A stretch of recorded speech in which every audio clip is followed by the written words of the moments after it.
Imagine handing your child a fragile glass vase and sending them into a storm. You wouldn't do it.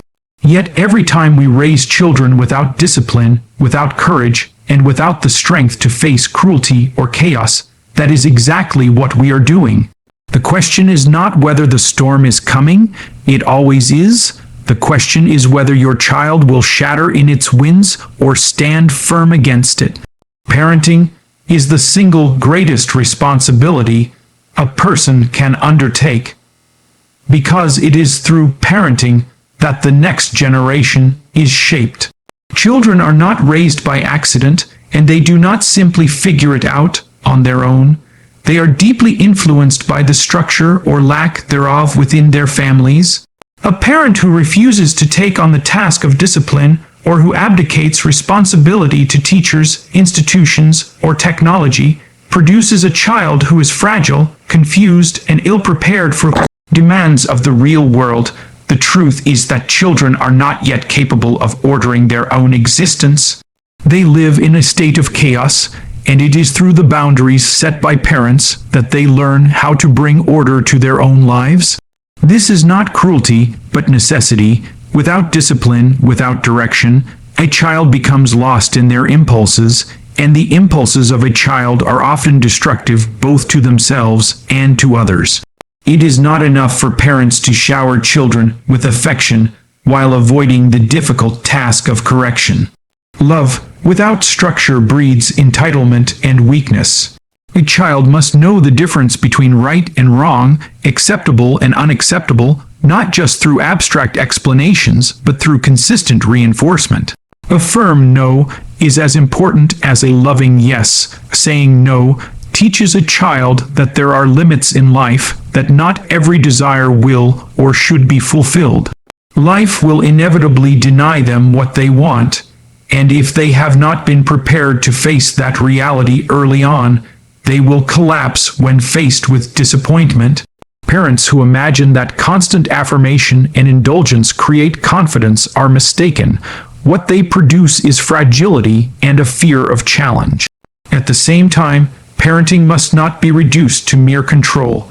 The goal is not to dominate a child, but to guide them toward independence, competence, and resilience. A parent must strike a balance between protection and preparation. Too much protection and the child grows soft, unable to endure hardship.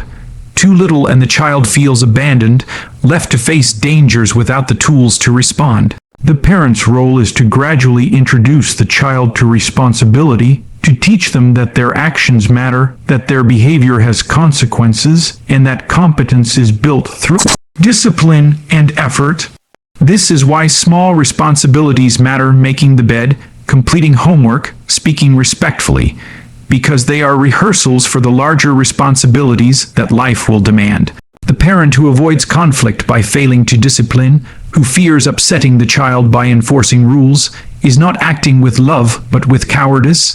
Love sometimes demands hardness. It demands saying things the child does not want to hear. It demands creating a household where order, not chaos, dominates. For it is within that order that the child learns the strength and structure to eventually face a world that will not care for them as unconditionally as their parents do. The parent who neglects this responsibility does not spare the child suffering. Instead, they delay it until the world imposes it in far harsher and less forgiving ways. Social media has become one of the most powerful forces shaping the minds and habits of young people, yet its influence is often underestimated. At its core, social media operates on comparison, attention, and reward. Every like, comment, and share provides a hit of instant gratification, much like a drug, and this repetition wires the brain to crave external validation rather than cultivating inner strength and self-worth. For a developing child, this is profoundly dangerous because their sense of identity is fragile and easily molded. Instead of learning to measure themselves against meaningful goals or personal growth, they are trained to measure their value by how many people approve of a filtered image or a fleeting post. This process corrodes resilience, because resilience is built through delayed gratification, patience, and the ability to endure discomfort, not through endless streams of shallow approval. Beyond the addictive design of these platforms, there is the reality of magnified envy. In the past, a child might have compared themselves to a small group of peers, perhaps in a classroom or a neighborhood. Now they compare themselves to thousands, even millions, of curated and perfected representations. These are not real lives but highlight reels, yet the child does not perceive the difference. They feel inadequate, overlooked, or excluded, and those feelings of inadequacy can grow into deep insecurity or even despair. Social media does not just provide entertainment, it sets the standards for beauty, success, and belonging, often in ways that are utterly unrealistic. This distortion can leave young people unanchored, chasing impossible ideals instead of developing genuine skills, virtues, and relationships. Another subtle but powerful effect of social media is the erosion of authentic human interaction.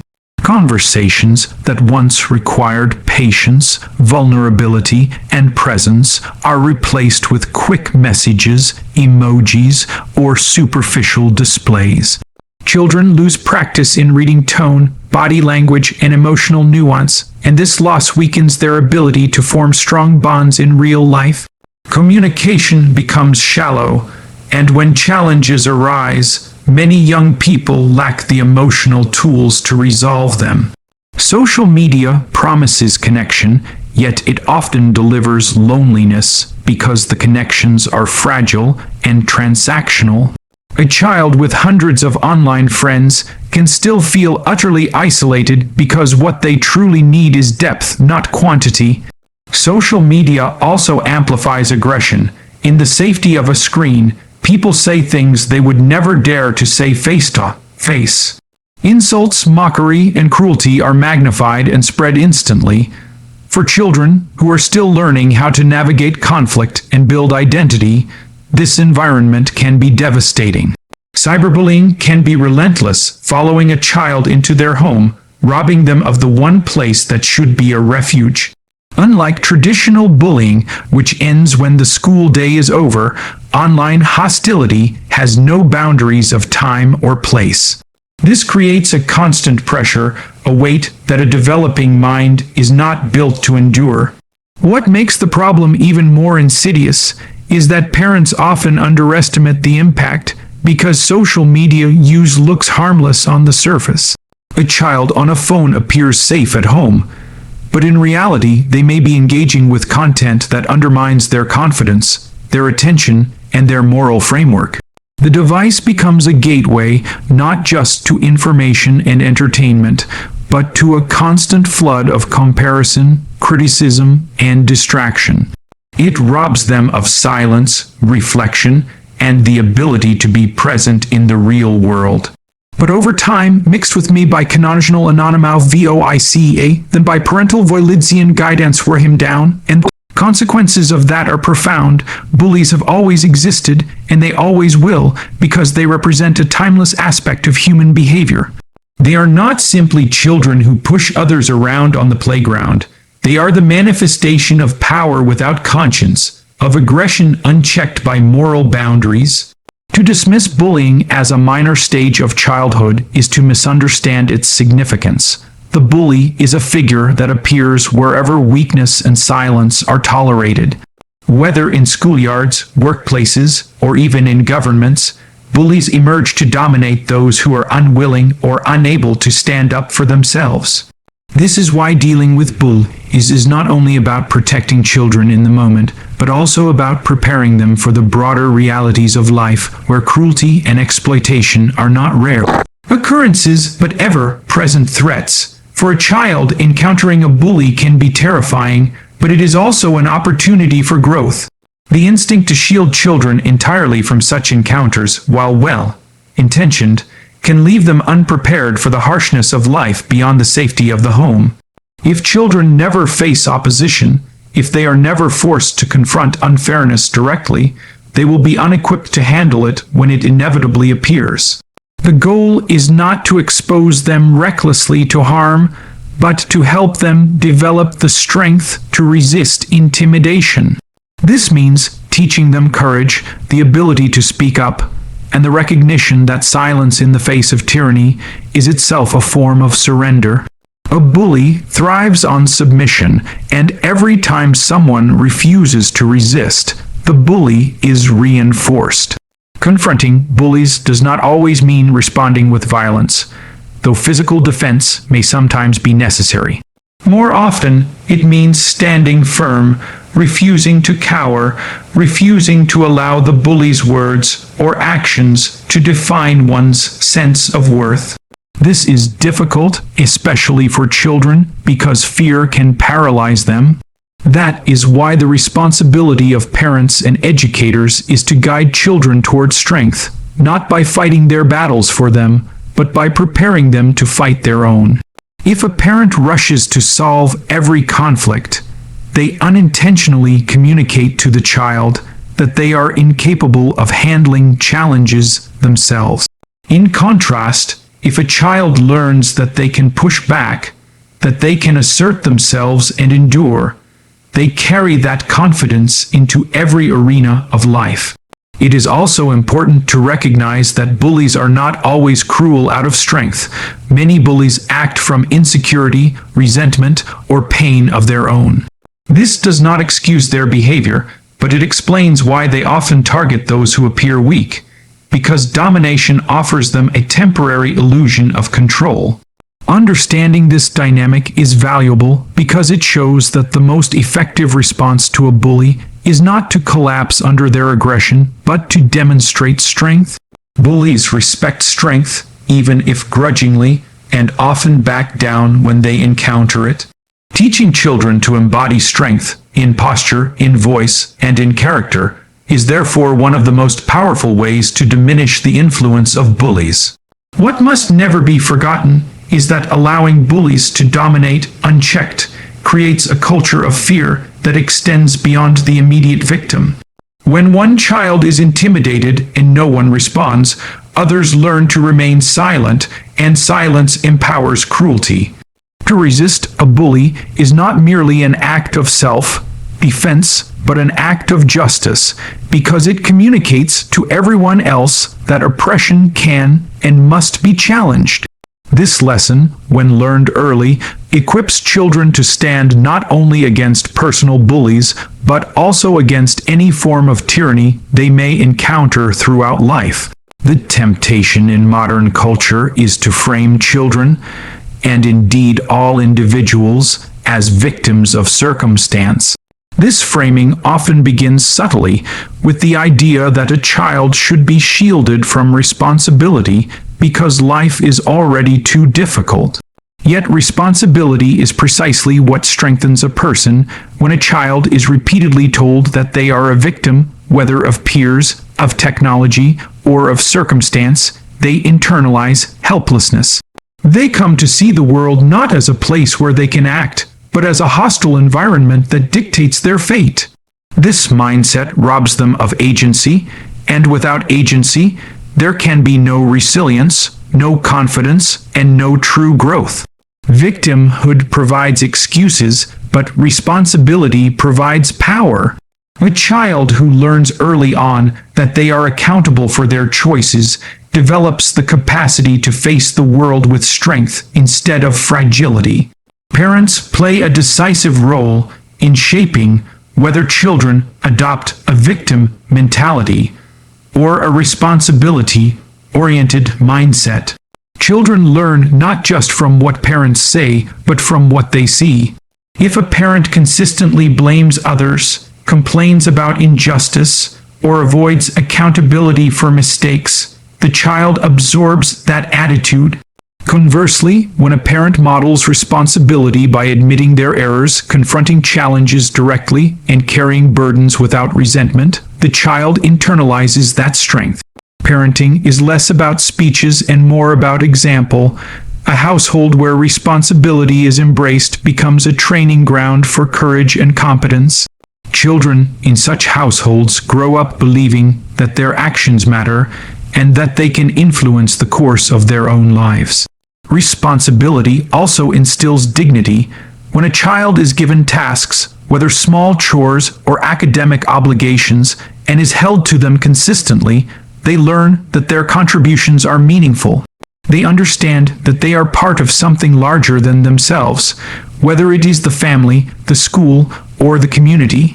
Victimhood isolates. It tells a child that they are powerless and separate from the world's order.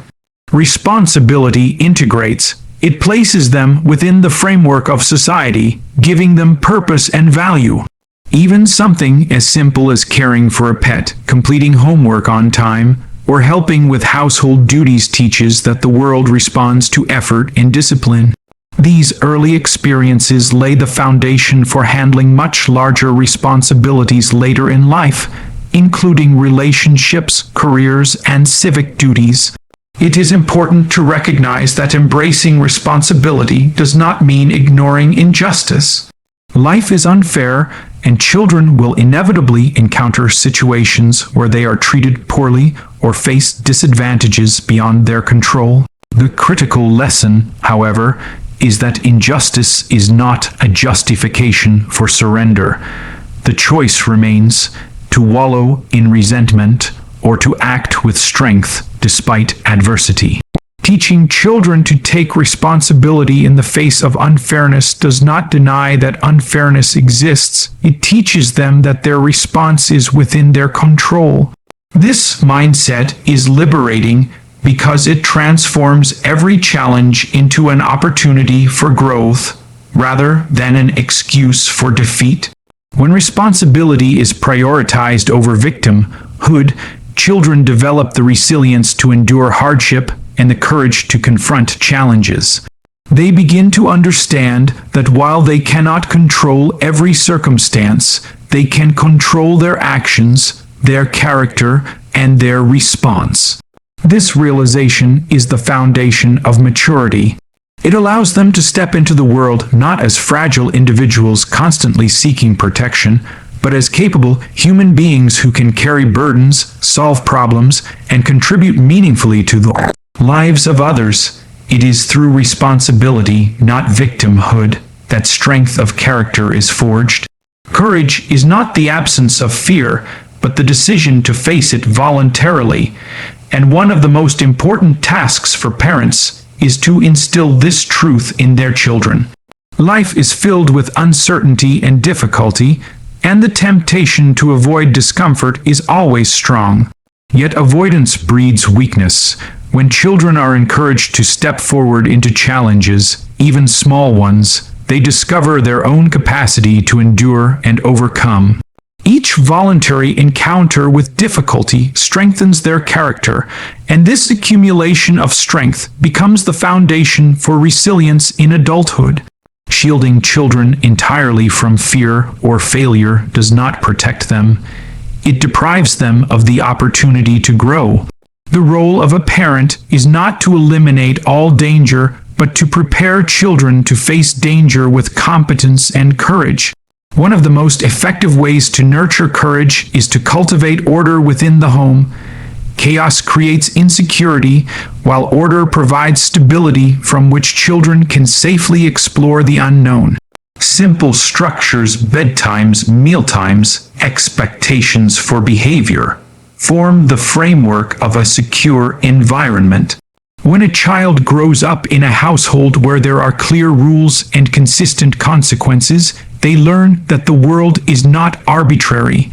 They begin to see that their actions matter, that choices lead to predictable results. This understanding gives them confidence to act beyond the home because they have internalized the principle that order can be created from chaos through discipline and responsibility. Without such order, a child grows anxious and unsure, uncertain of how the world works or where they belong in it. Teaching children to embrace challenges also means giving them opportunities to fail. Failure is not a disaster, but a teacher. When children are allowed to stumble and are guided through the process of learning from mistakes, they develop humility and persistence. Parents who rush to prevent every failure rob their children of this critical education. A scraped knee teaches more about resilience than 100 lectures on bravery. Similarly, taking on a task that is slightly beyond their current ability teaches them that growth lies just beyond the boundary of comfort. The lesson is not that they will always succeed, but that they are capable of recovering when they don't. This mindset builds true confidence, which is rooted not in perfection but in the ability to adapt and endure. Order and courage are also intertwined in the development of responsibility. A child who is encouraged to contribute to the household, to maintain routines, and to take care of their own duties, learns that order is something they can create, not just something imposed upon them. This realization is empowering because it shows them that chaos is not an undefeatable force, but a challenge that can be confronted. Every act of responsibility, no matter how small, is a rehearsal for larger battles against disorder and fear. When children understand that they can establish order in their own lives, they are less likely to be overwhelmed by the inevitable chaos of the outside world. Ultimately, courage emerges when children are consistently guided to face what frightens them instead of retreating from it. Order provides the foundation, responsibility provides the practice, and voluntary confrontation provides the growth. Parents who instill these lessons give their children the tools to step into the unknown with strength rather than hesitation. The world will always contain dangers, setbacks, and uncertainty, but a child raised to value courage and order will not be undone by them. Instead, they will step forward, ready to transform fear into strength and chaos into structure. If we want our children to thrive in a world that is often harsh and unpredictable, we must give them more than comfort. We must give them strength. Parenting with discipline, guiding them through the traps of social media, and preparing them to face bullies are not just duties, they are investments in their future. When children learn responsibility, courage, and resilience, they step into the world not as victims, but as individuals capable of confronting chaos and creating order wherever they stand.